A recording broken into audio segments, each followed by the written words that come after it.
계속해서 주기도문을 대해서 나누고 있는데요.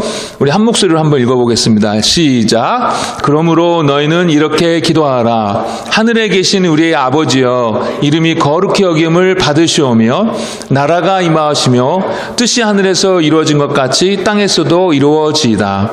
오늘날 우리에게 일용할 양식을 주시옵고, 우리가 우리에게 죄 지은 자를 사하여 준 것 같이 우리 죄를 사하여 주시옵고, 우리를 시험에 들게 하지 마시옵고 다만 악에서 구하시옵소서. 나라와 권세와 영광이 아버지께 영원히 싸움나이다. 아멘. 다음 사진 보여주시겠어요? 2002년 중국 선양에 있는 일본 대사관으로 탈북자들이 뛰어들어갑니다. 근데 남자들은 다 그 대사관 안으로 들어갔지만 안타깝게도 이 사진에 보이는 이 여자와 아이는 중국 공안, 중국 경찰에 이렇게 잡히게 됩니다. 일본 대사관 대문으로 들어간 사람들에 대해서는 이제 일본 땅에 들어간 것이기 때문에 중국 공안도 또 북한도 어떻게 할 수가 없습니다. 그러나 이 여자와 아이는 한 발 차이로 그곳에 들어가지 못하게 된 것입니다. 이 여자와 아이는 이제 곧 북한으로 추방될 운명입니다. 북한으로 다시 송환되게 되면 어떻게 되겠습니까? 맞아 죽든지 아니면 수용소에서 죽을 때까지 지옥 같은 시간을 보내게 되는 것입니다. 그 단 한 발의 차이로 이렇게 운명이 갈리게 되었습니다. 그런데요, 다행히 뉴스를 읽어보니까 이 장면이 사진으로 찍히고 동영상으로 찍혀서 전 세계에 알려지게 되었는데, 그러니까 전 세계에서 이 일에 대하여 막 압력을 주는 것입니다, 중국에. 그래서 중국도 어쩔 수 없이 이 부녀를 다시 보내어주었다고 하고, 이 부녀는 지금 한국에서 아주 잘 살고 있다고 합니다. 북한은 인권과 이 종교에 있어서 가장 박해가 심한 곳입니다. 그러기에 이 북한이 폐쇄된 문을 열고 나올 수 있도록 우리 한국이 또 전 세계가 설득을 해야죠. 그래서 언젠가 북한도 자유로운 나라가 되어야 될 것입니다. 마찬가지로 오늘 예수님께서 알려주시는 기도는 한 영혼이 사탄의 나라에서 하나님의 나라로 넘어오는 것을 말합니다. 그리고 결국 사탄의 나라는 소멸이 되고 하나님 나라가 온전히 온 세상 가운데 이루어지도록 기도하라 라고 지금 알려주시는 것입니다. 계속 강조하지만요, 오늘 예수님께서 알려주신 이 기도의 의미를 저와 여러분들이 잘 깨닫고 그 깨달은 대로 기도하고 또 살아내는 저와 여러분들 되기를 예수의 이름으로 축복합니다. 먼저 나라, 이 킹덤이라고 예수님께서 말씀하시는데, 이 나라가 저희 말 성경에서는 그냥 나라, 이 킹덤이라고 이렇게 번역되어 있는데, 사실 원어적으로도 그렇고 영어 성경도 그렇고 your kingdom입니다. your kingdom. 근데 우리나라 말로 그걸 굳이 번역하자면 너의 나라라든지 아니면 당신의 나라 이렇게 되는데, 이 너라는 말도 존댓말이 아니고 사실 당신이란 말도 존댓말이 아닙니다. 그러니까 이 2인칭 대명사, 이 you에 대한 존칭하는 말이 한국말이 없으니까 마땅하게 이렇게 하나님의 나라를 어떻게 당신의 나라라고 붙이기가 어려운 거예요. 그래서 한국말 성경에서는 그것을 그냥 생략하고 나라라고만 한 것입니다. 앞에 아버지라고 부르면서 기도가 이어지니까 따로 특별하게 당신이라는 말을 안 붙여도 이것이 아버지 하나님의 나라라는 것을 잘 알겠지라고 생각하고 이 your에 해당하는 이 단어를 이 한국말 성경에서는 뺀 것입니다. 아무튼 여기서 your kingdom은 아버지의 나라인데 이것은 당연히 하나님의 나라인 것입니다. 그런데 마태복음에서는 이렇게 하나님의 나라라기보다는 천국, 킹덤 오브 헤븐이라는 표현을 더 많이 썼어요. 왜냐하면은 마태복음은 유대인들을 대상으로 쓰여진 서신서인 책인데, 마태복음의 저자였던 마태가 유대인들은 하나님을 함부로 부르지 않는다라는 것을 알았기 때문에 하나님이란 말 대신에 하늘이라는 말을 이렇게 붙여서 킹덤 오브 헤븐이라고, 이렇게 하늘나라, 천국이라고 이렇게 완곡하게 표현을 한 것입니다. 그러나 이 하늘나라, 천국이나 이 하나님 나라 다 같은 뜻입니다. 제가 마가복음을 강의하면서 몇 번 설명을 드렸지만 오늘 처음 듣는 분들도 계시기 때문에 이 나라, 킹덤이 무슨 뜻인지 좀 설명해 드리자면요. 이 나라, 킹덤이라는 단어가 신약 성경이 쓰여진 헬라어로 말하면 바실레이아라고 하는데 크게 두 가지 뜻이 있습니다. 첫 번째로는 권위, 통치, 다스림을 의미하고, 두 번째로는 그 권위, 통치가 일어나는 미치는 영역, 영토를 의미합니다. 그러니까 그런데 성경에서 나라라고 할 때는 이 첫 번째 의미로 사용이 되어졌어요. 그러니까 권위, 통치, 다스림을 말하는 것입니다. 그래서 하나님의 나라라고 한다면 그것이 무엇을 말하냐면 성경에서는 하나님의 통치, 하나님의 다스림을 의미하는 것입니다. 지금까지 이해되시죠? 네. 그런데 예수님께서 이런 하나님의 다스림, 하나님의 통치가 임하도록 기도하라라고 말씀하시는데 이것이 약간 좀 이상하게 느껴집니다. 왜냐하면 이미 하나님은 온 우주의 통치자이고 왕이신데 뭐 새삼스럽게 하나님의 그 통치가 임하게 해달라고 기도하라고 하시는 걸까라는 생각이 드는 것입니다. 그런데 그렇게 말씀하시는 이유는 하나님의 통치, 하나님의 다스림을 거부하는 존재들이 있기 때문입니다. 하나님이 왕이신데도 불구하고 하나님의 왕권을, 이 킹십을 인정하지 않는 사탄과 그 졸개들, 그리고 사탄의 영향력 아래서 여전히 나도 내가 하나님이다 라고 하나님을 거부하고 또 사탄의 영향력 아래서 또 동시에 신음하고 있는 많은 영혼들이 있기 때문입니다. 하나님께서 세상을 아름답게 만드시고 아담과 하와를 에덴 동산에 두셨습니다. 아담과 하와는 온 하나님의 대리인으로서 온 세상을 잘 다스리는 것이 사명이었고 그것을 통하여 하나님께 영광을 돌리는 것이었습니다. 하나님을 왕으로 모시고 그분의 은혜 아래서 하나님께서 주시는 모든 것들을 다 누리고 온 세상을 이렇게 정복하고 정말 이렇게 하나님께서 주시는 지혜와 능력으로 이 온 세상을 아름답게 그렇게 디벨롭했으면 좋았을 텐데, 그리고 그것을 통하여 하나님께 영광을 돌리고 또 그것을 통하여 만족과 기쁨을 누리며 살았으면 좋았을 텐데 아담과 하와는 사탄의 꼬임을 받아서 범죄하게 되었습니다. 여러분, 그 죄가 무엇입니까? 네, 선악을 알게 하는 나무의 열매를 이렇게 먹은 것입니다. 우리가 짧게는 선악과라고 하는데 그것을 따먹은 거예요. 아니, 나무 열매 하나 따먹은 것 같고 하나님이 그렇게까지 나무라십니까? 라고 하실지 모르겠지만 하나님께서 먹지 말라고 하신 이 선악과를 따먹은 것은 무슨 의미가 있냐면 이제 내가 하나님이 되어서 내가 왕이 되겠다라는 것입니다. 이제 더 이상 하나님의 다스림을 받지 아니하고 내가 왕으로서 살겠다라는 뜻입니다. 하나님께서 사람에게 주신 이 자유의지를 사용해서 지금 아담과 하와가 하나님을 향하여 반역한 것입니다. 사탄이 너도 하나님처럼 되리라 라고 한 그 말로 꼬셨을 때에 그랬기 때문에 아담과 하와가 넘어간 것입니다. 단지 선악과가 맛있게 보여서 그냥 먹은 것이 아니라는 것입니다. 그래서 인류의 모든 죄의 근원은 하나님을 거부하고 하나님의 다스림을 거부하고 내가 내 인생의 왕이 되겠다라는 그 교만입니다. 이 교만이 모든 죄의 근원입니다. 아무튼 아담과 하와로 말미암아 이 죄가 사람들에게로 들어왔고 이 죄가 모든 사람들에게 들어오게 되었습니다. 따라서 죄를 안 짓는 사람이 없습니다. 성경에 의인은 없나니 하나도 없다라고 말씀하고 있습니다.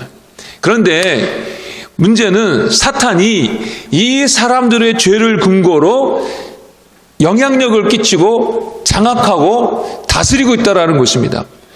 세상의 모든 사람들이 다 죄인이니까 사탄은, 세상의 모든 사람들은 이 사탄의 영향력 속에 있는 것입니다. 그리고 고린도후서 4장 4절에 보면 이 사탄을 이 세상의 신이라고 설명하고 있는데 이 세상의 신, 사탄이 믿지 않는 사람들의 심령을 어둡게 해서 복음의 빛이 그 마음 가운데 비치지 못하게 하고 있다는 것입니다.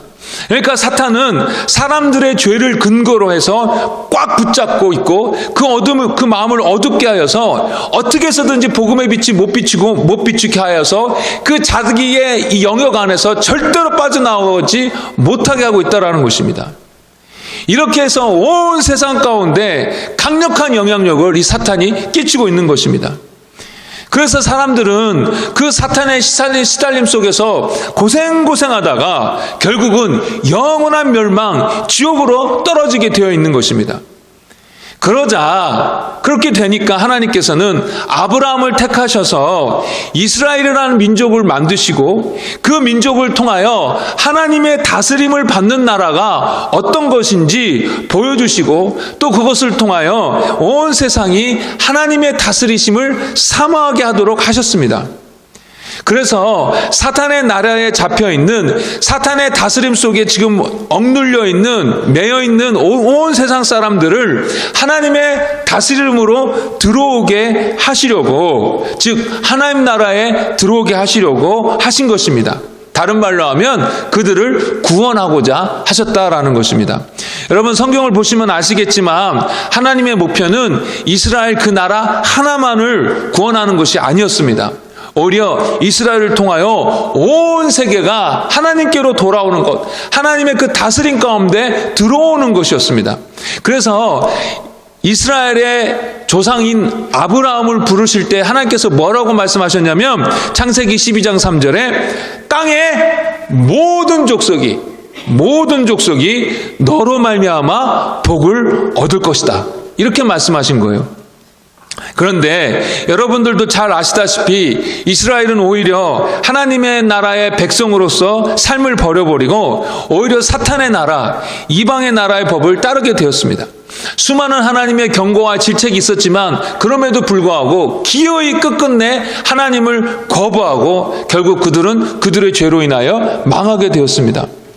그러나 하나님께서 이 세상을 구원하시기로 한 계획, 즉 이 세상을 원래의 계획대로 원래대로 하나님의 다스림 가운데 모든 것들을 두게 하는 그 계획을 포기하지 않으셨어요. 하나님께서는 당신의 종들을 통하여 계속해서 하나님의 나라가 회복될 것이라고 알려주셨어요. 그리고 그 일을 다윗의 자손을 통하여 이루실 것이라고 말씀하여 주십니다. 여기서 발달된 것이 바로 메시아에 대한 기다림, 메시아 사상입니다.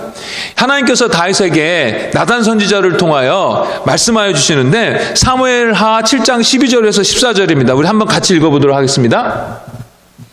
같이 읽겠습니다. 시작. 내 수완이 차서 내 조상들과 함께 누울 때에 내가 네 몸에서 날 네 씨를 네 뒤에 세워 그의 나라를 견고하게 하리라. 그는 내 이름을 위하여 집을 건축할 것이요 나는 그의 나라 왕위를 영원히 견고하게 하리라. 나는 그에게 아버지가 되고 그는 내게 아들이 되리니 그가 만일 죄를 범하면 내가 사람의 매와 인상의 책치기로 징계하려니와. 이 말씀을 보면 하나님께서 다윗의 왕조를 세우시고 그 다윗의 자손들이 계속해서 이스라엘을 합법적으로 다스리게 하겠다라고 약속하여 주십니다. 그리고 하나님의 위임을 받은 합법적인 통치자라는 의미로 하나님께서는 그 다윗의 자손을 나의 아들이다, 즉 하나님의 아들이다 라고 이렇게 말씀하여 주시는 것입니다. 그런데 여러분 잘 아시다시피 이 다윗의 왕조를 통하여 이스라엘이 잘 이렇게 유지되고 진행되었느냐라고 한다면 그렇지 않습니다. 그러면서 하나님의 약속은 분명히 영원히 견고하기라고 했는데 이스라엘이 망해버렸다라는 것이죠. 그래서 이스라엘 사람들이 이 나단 선지자를 통하여 준 하나님의 이 예언을 어떻게 이해하게 되었냐면 이 예언은 종말에 관한 예언이구나라고 이해하게 되었습니다. 즉 마지막 때에 하나님의 아들 메시아가 나타나서 모든 불의와 적대 세력을 멸하고 이스라엘을 회복시킬 것이다. 과거 다윗의 때와 같이 이스라엘을 높여주실 것이다 라고 그렇게 이해하고 기대하게 된 것입니다. 게다가 지금 예수님 당시에 이스라엘 사람들은 어떻습니까? 로마의 지금 그 식민지로서 그 로마의 압제 아래서 고생하고 있었습니다. 그렇기 때문에 그 메시아를 기다리는 마음이 정말 간절했었어요. 그들이 기대하는 그 하나님의 나라는 그래서 무엇이었냐면은 메시아가, 하나님께서 약속하신 그 메시아가 왕으로 이 땅에 오셔서 이스라엘이 정치적으로 독립되고 경제적으로 부유하게 되고 사회적인 정의를 실현하고 온 세상에서 보란듯이 이스라엘이 하나님의 나라로서 높여지는 것이었습니다. 그것이 바로 이스라엘 사람들이 기대하는 그 하나님의 나라였고 메시아였습니다. 그런 기다림 속에 드디어 예수님께서 오십니다. 그리고 예수님께서 처음 사역을 시작하시면서 선포하시는 말씀이 무엇입니까? 하나님 나라가 가까웠다. 하나님 나라가 임하였다라고 말씀하시는 것입니다. 이 말이 무슨 말씀입니까? 나라가 무엇이라고 그랬죠? 다스림이라고 그러지 않았습니까? 이 세상의 신 사탄이 지금 이 세상을 지배하고 있는데 하나님의 다스림이, 하나님의 통치가 그 사단의 다스림을 뚫고 이 땅 가운데 임하기 시작했다라는 것입니다. 하나님의 그 구원의 능력과 권세가 이 땅 가운데 임하여 사탄의 권세에 눌려있던 자들을 빼내어 영생을 주시기 시작했다라는 것입니다. 다른 말로 하면 하나님 나라로 넘어올 수 있게 하셨다라는 것입니다. 자유가 예수의 이름으로 선포됐다라는 것입니다. 사람들이 귀신에 들려가지고 있다라는 것은 이 세상이 사탄의 지배 아래 있다라는 것을 보여주는 것입니다. 그런데 예수님께서 수많은 귀신들을 내어 쫓으시고 병을 고쳐주셨어요. 이것은 무엇이냐면은 하나님의 나라가 이 땅 가운데 임하였다라는 것을, 하나님의 통치가 이 땅 가운데 임하였다라는 것을 시각적으로 보여주시는 것이었습니다. 증거였습니다. 즉 예수님께서 말씀하시는 하나님의 나라는 이스라엘이 기대하던 그런 하나님의 나라가 아니었어요. 로마로부터 독립하고 이방 나라들을 끝장내고 이 땅에서 잘 살게 되는 그런 나라가 아니었어요. 대신에 예수님께서 말씀하신 하나님 나라는 사탄의 나라에 갇혀서 죄와 사망에 눌려있는 자들을 예수 그리스도의 복음으로 해방시키는 것이었습니다. 근본적인 문제, 즉 죄의 문제를 해결하시는 것이었습니다. 그 죄가 용서받고 심정이 변화되어 사탄으로부터 자유케 되고 하나님의 다스림 가운데 들어오는 것이었습니다. 즉 하나님 나라의 백성 되게 하는 것이었습니다. 그리고 그 하나님의 다스림 가운데 이 사람들이 의와 평화와 기쁨을 누리며 사는 것이었습니다. 여러분 한번 생각해 보십시오. 이스라엘이 기대했던 대로 예수님께서 정말로 독립을 시켜주고 잘 먹고 잘 살게 해주면 여러분 그 사람들이 정말 하나님의 백성으로서 잘 살았을까요? 천만에요. 근본적인 죄의 문제가 해결되지 않는 한 여전히 사탄의 지배 아래에 있고 그들은 결국은 하나님을 거부하게 된다는 것입니다. 그래서 하나님은 근본적인 문제를 해결해 주시기 위하여 예수님을 이 땅 가운데 보내주신 것입니다. 자, 이렇게 예수님께서 이 땅에 오심으로 말미암아 하나님 나라는 이 땅에 침투하기 시작했습니다. 하나님의 다스림이 이 땅 가운데 이루어지기 시작했습니다. 이미 예수님께서 오심으로 말미암아 사탄의 권세는 패해버렸습니다. 예수님의 제자들이 예수님의 명을 받고 전도여행을 갔습니다. 거기서 예수의 이름으로 귀신을 쫓아내고 막 병을 고친 거예요. 그러니까 돌아와갖고는 너무 흥분해가지고 예수님의 말대로 그렇게 하니까 이런 일들이 일어났습니다 라고 막 예수님께 보고를 하니까 예수님께서 그때 뭐라고 말씀하시냐면 사탄이 하늘에서 번개같이 떨어지는 것을 내가 보았다라고 하시는 것입니다. 즉 무슨 말입니까? 사탄이 이제 더 이상 힘을 쓸 수가 없다. 사탄은 이미 졌다라는 것입니다. 그러나 그럼에도 불구하고 하나님의 나라가 시작은 되었지만 완성은 아닙니다. 그러면 언제 하나님 나라가 완성이 되냐면 예수님께서 다시 오실 때에 완성이 되는 것입니다. 그때까지 사탄과 그들의 무리, 이 악한 영들은 발악을 할 것이고 사탄은 우는 사자처럼 삼킬 자들을 찾아 돌아다닐 것입니다. 계속해서 믿는 자들을 할 수만 있으면 하나님으로부터 떨어뜨리려고 애를 쓰는 것입니다. 그리고 예수님께서 다시 오실 때까지 성도들은 이 땅에서 고난당하고 핍박받게 됩니다. 그러나 드디어 예수님께서 영광스러운 왕으로 오시게 될 때에 모든 악은 완전히 소멸되어서 더 이상 죄와 사망과 악이 이 땅에서 머물 수가 없게 됩니다. 그리고 이 세상 모든 것에 다 하나님의 다스림이 충만하게 되는 것입니다. 하나님께서 이 땅 가운데, 새롭게 된 이 땅 가운데 함께 거하시게 되는 것입니다.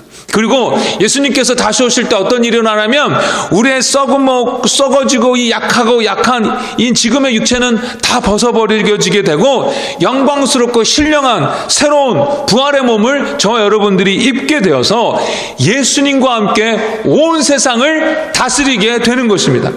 처음 하나님께서 아담과 하와로 세상을 정복하고 다스려라라고 하셨는데 이들의 불순종 때문에 이루어지지 않았던 그 계획이 예수님의 다시 오심으로 인하여 더욱더 충만하게 우리를 통하여 이루어지게 되는 것입니다. 이것이 하나님의 나라에 대한 계획입니다. 이해되신가요? 제가 짧게 설명드렸는데 감이 좀 잡히세요? 이게 하나님의 계획인데 이 하나님의 나라가 임하게 해달라고 그렇게 기도하라라고 예수님께서 저와 여러분에게 알려주시는 것입니다.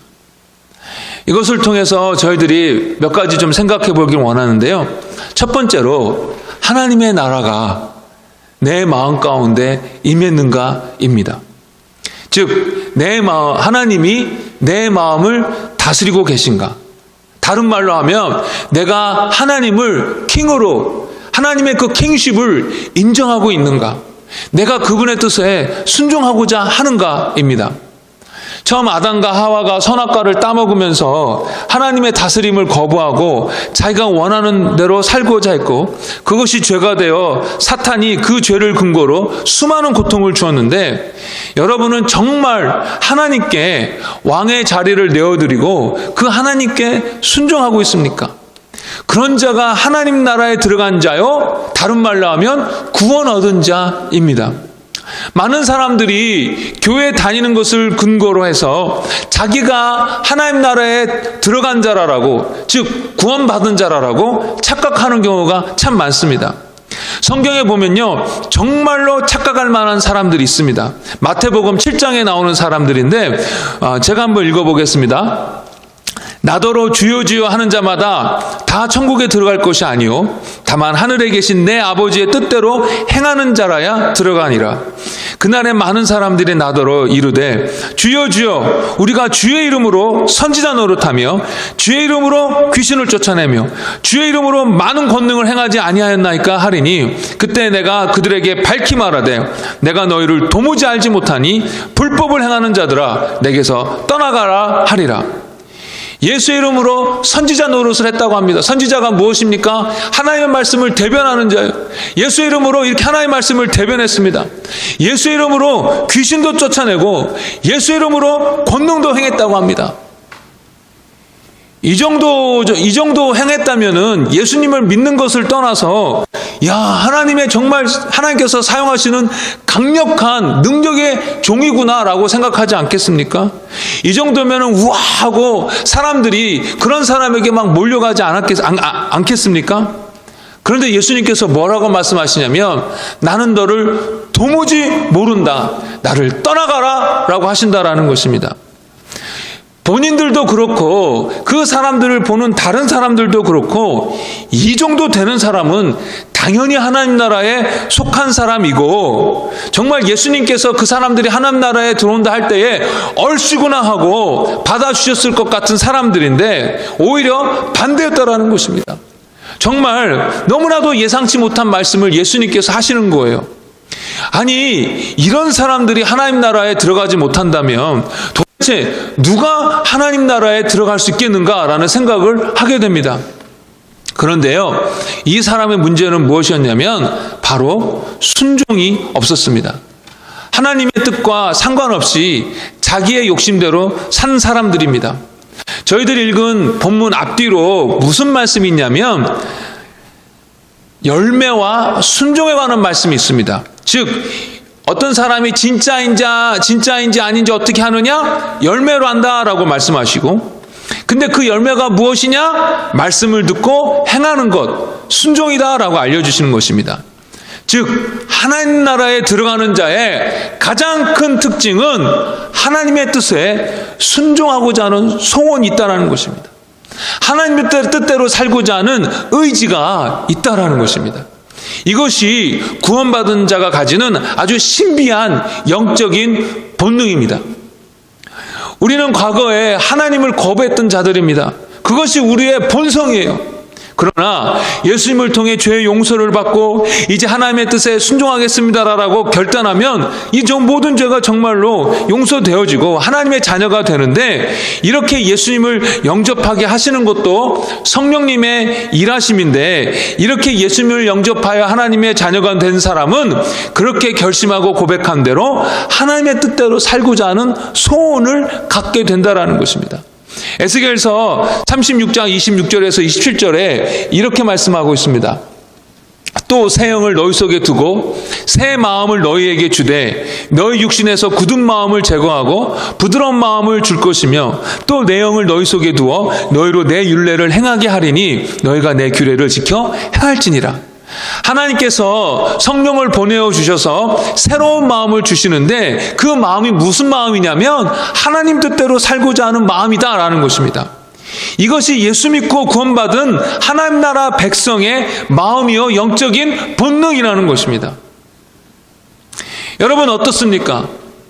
오직 은혜로 교회 열심히 다녔는데 주일날 예배도 드리고 헌금도 하고 교인들과 교제도 하고 봉사도 했는데, 게다가 교회에서 집사요, 권사요, 장로요, 목사라는 타이틀도 받았는데, 막상 그날 예수님이 나는 너를 도무지 모른다 하시면, 여러분 그것처럼 안타까운 것이 어디 있겠습니까? 우리 다 하나님의 백성으로서 지금부터 잘 신앙생활을 잘 하다가 하나님 나라에서 모두 다 같이 만날 줄 알았는데 거기서 못 만나게 되면 얼마나 안타깝습니까? 여러분, 한번 여러분 자신을 정말로 정직하게 점검해 보시길 바랍니다. 여러분, 제가 하는 말 말고 제가 성경을 통하여 주시는 그 주님의 말씀에 대해서 여러분 순종하고자 하는 마음이 있습니까? 그렇게 순종하고자 하는 마음이 있습니까? 그렇게 살지 못했을 때에, 하나님 뜻대로 살지 못했을 때에 속상한 마음, 안타까운 마음이 있습니까? 그러면 여러분은 구원받은 것입니다. 그러나 하나님의 말씀을 듣고서도, 예수님의 말씀을 듣고서도 아무렇지도 않고 여전히 예전의 습관대로 산다면 하나님 나라의 백성이 아닐 확률이 정말로 높습니다. 회개해야 합니다. 하나님께서 말씀하시는데 그것은 하나님의 말씀이고요, 저는 어쩔 수 없습니다, 다릅니다 라고 한다면 그 교만을 회개하고 예수님을 왕으로 모시고 하나님 뜻대로 살기로 결단하고 하나님 앞에 그렇게 살겠노라고 진지하게 고백해야 합니다. 그리고 정말로 그 고백한 대로 하나님 앞에 순종의 삶을 사셔야 하는 것입니다. 하나님께서요, 독생자, 영원 전부터 함께 하셨던 독생자, 늘 그 친밀한 가운데 영원토록 함께 하셨던 그 예수님을 이 땅에 보내셔서 십자가에서 처참히 죽기까지 하게 하셨습니다. 우리가 이렇게 죄악 속에서 살다가, 사탄의 나라에서 살다가 죽어서 그냥 우리의 영혼이, 우리의 존재가 없어진다면, 아니면 죽음 이후에 그냥 그래도 살만하다면 하나님께서 예수님을 그렇게까지 죽이시지는 않으셨을 것입니다. 그러나 그 죽음 이후에 온 우주의 통치자이신 하나님을 거부한 그 심각한 죄에 대한 형벌, 그 지옥이 너무나도 무섭고 끔찍하기에 하나님께서 그것이 안타까우셔서 그것에서 건져내시기 위하여 예수님까지 죽이신 것입니다. 여러분, 다시 한번 말씀드립니다. 정직하게 여러분 자신을 보십시오. 그냥 방치했다가는 큰일 납니다. 예전 이야기 하지 마십시오. 예전에 방언했다고, 예전에 무슨 은혜 받았다고, 예전에 무슨 영적인 신비한 경험했다고, 그런 거 아무 소용없습니다. 예수님이 나는 도무지 너희를 모른다 했던 그 사람들은 경험 정도가 아니라 그런 놀라운 경험을 경험하게 하는 그런 사람들이었습니다. 그런 거 아무 소용없습니다. 정말 하나님이 나의 하나님인가? 정말 하나님이 나의 왕이신가? 그래서 내가 기꺼이 기쁨으로 그분의 뜻에 순종하기를 원하고 있는가? 그렇게 살고 있는가? 그것이 중요한 것입니다. 정말로 우리 자신을 정직하게 돌아봤을 때 나는 아닌갑다 라고 하시는 분들은 예수님을 왕으로 모셔드리십시오. 회개하십시오. 사탄의 영향력으로부터 자유로워지십시오. 하나님의 다스림 가운데 하나님의 나라로 여러분 꼭 들어오십시오. 하나님 나라의 백성이 되십시오. 꼭 그러시길 바랍니다.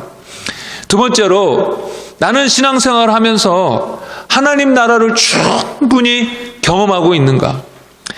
하나님의 나라가 완전히 이 땅 가운데서 실현되는 것은 아까도 말씀드렸지만 예수님께서 다시 오실 때입니다.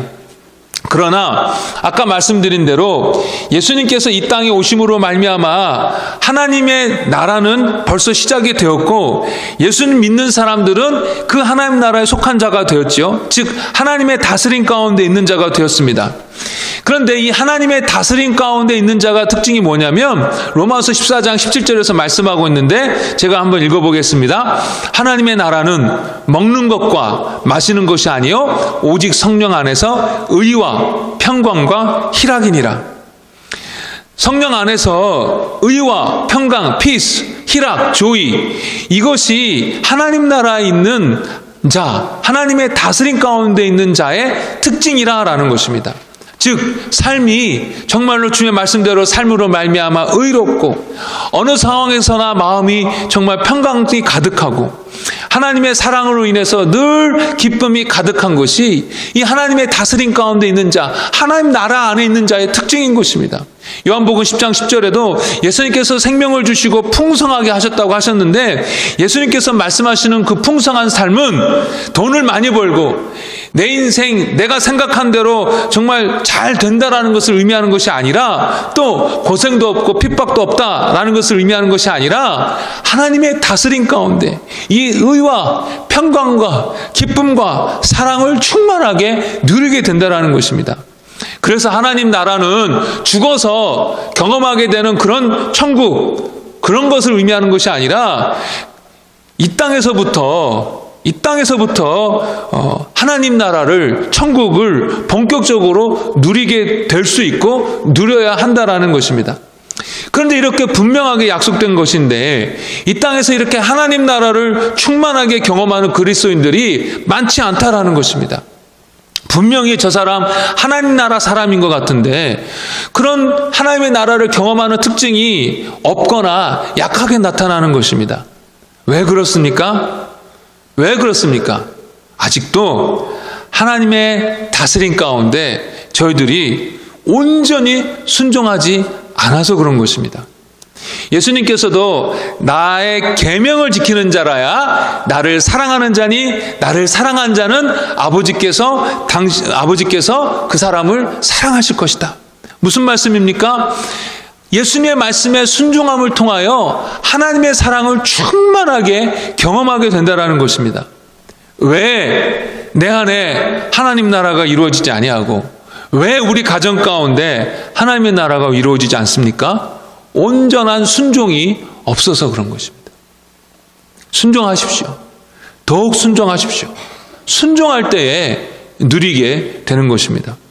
세 번째로, 예수님께서 알려주신 이 주기도문으로 기도해야 되는데 포기하지 말고 지치지 말고 하나님 나라가 임하시기를 계속해서 끈질기게 기도해야 된다라는 것입니다. 예수님께서 2000년 전에 이 땅에 오심으로 말미암아 하나님 나라가 시작되었습니다. 그러나 아직 완성은 아닙니다. 예수님께서 다시 오셔야 완성입니다. 그리고 예수님께서 분명 오신다고 약속하셨어요. 그런데 지금 2000년이나 지나도록 아직까지 안 오신 거예요.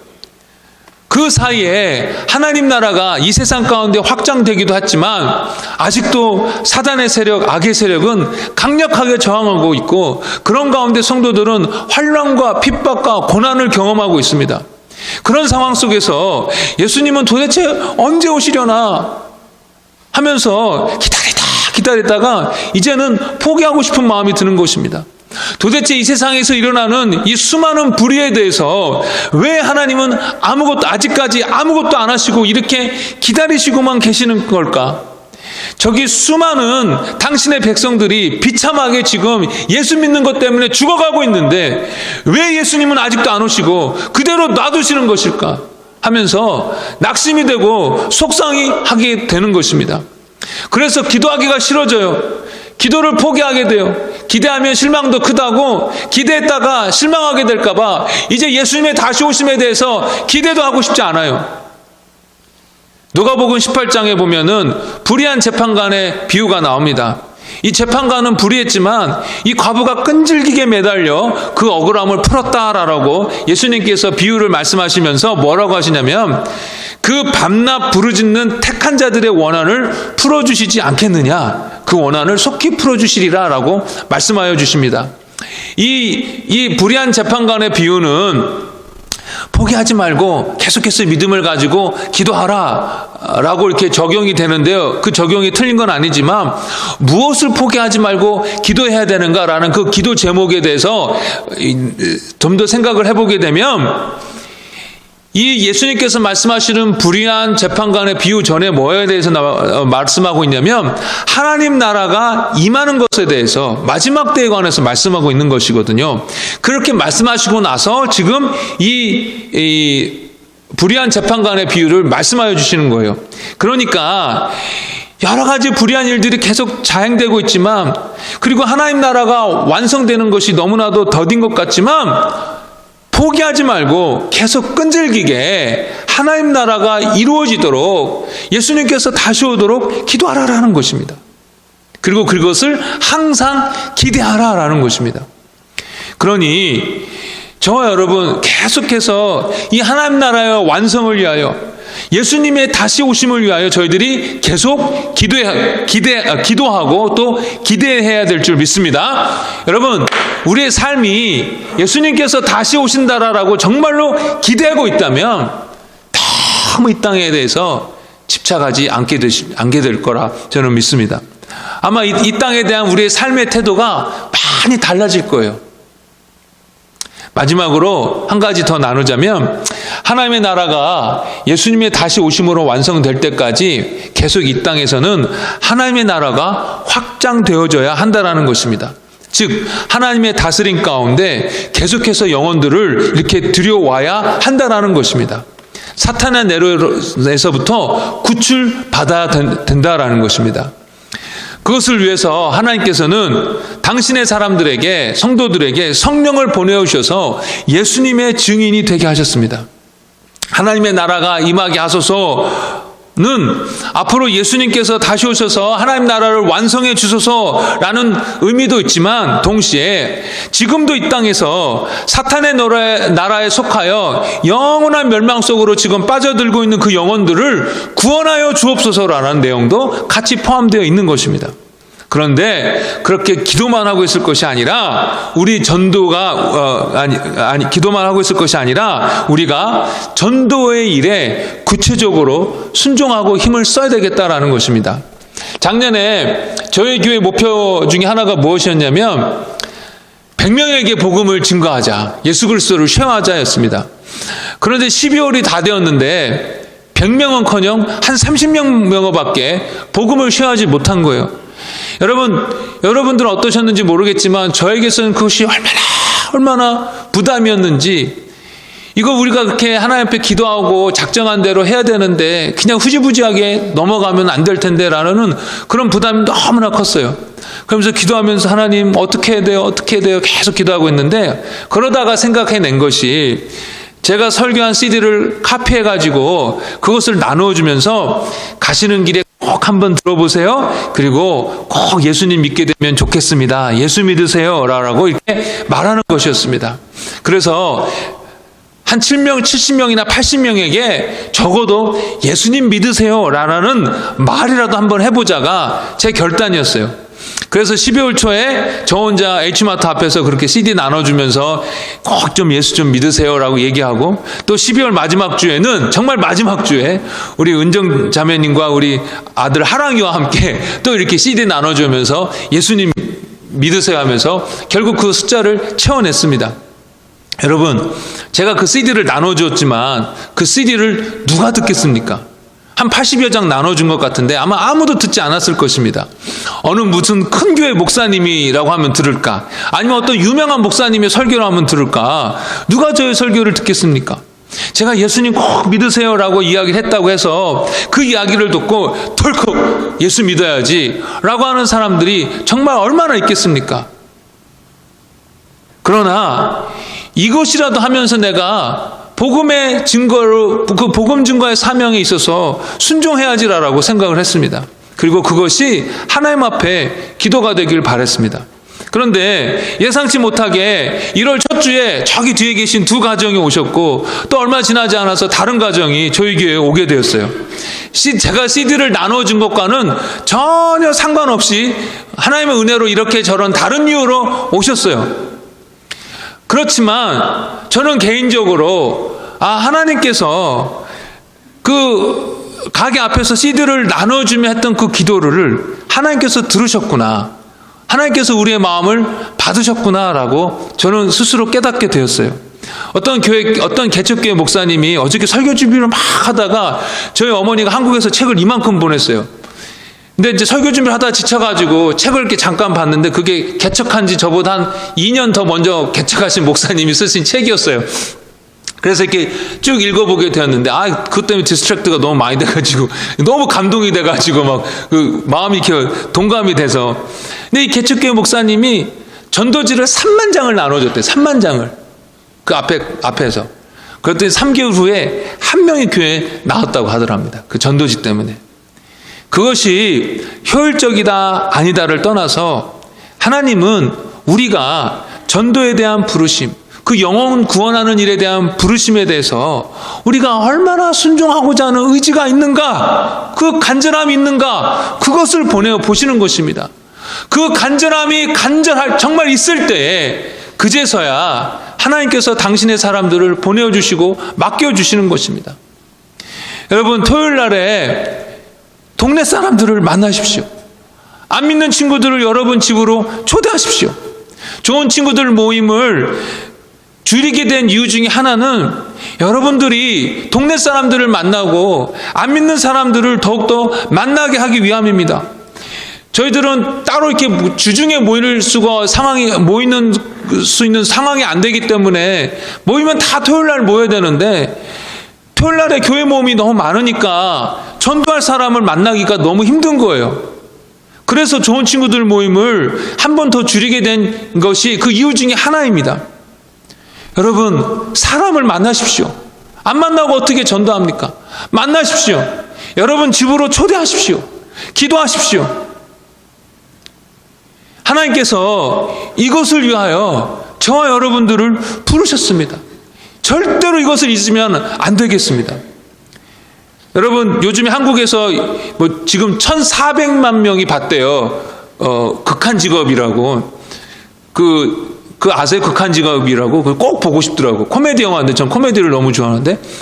근데 뭐냐면 이 마약 단속반 경찰들인데 잠복을 하려고 그 범죄인들의 아지트에 길 건너 있는 치킨집을 인수해가지고 치킨집을 하는데 이 치킨집이 너무 잘 되는 거예요. 맛이 너무 좋아가지고 지금까지 이런 맛은 없었다 하면서 이제 전화를 받을 때마다 그렇게 하면서 하니까 그러니까 치킨집 하느라고 너무 바빠갖고 이 마약하는 그 일을 놓치는 거예요. 그래서 그 중에 한 사람 그 정신 차린 형사가 우리가 지금 이래서야는 되겠습니까? 라고 이렇게 이제 그 마약 반장한테까지 그렇게 이야기를 하는데 예고편만 봐도 이렇게 다 내용이 머리에 들어오더라고.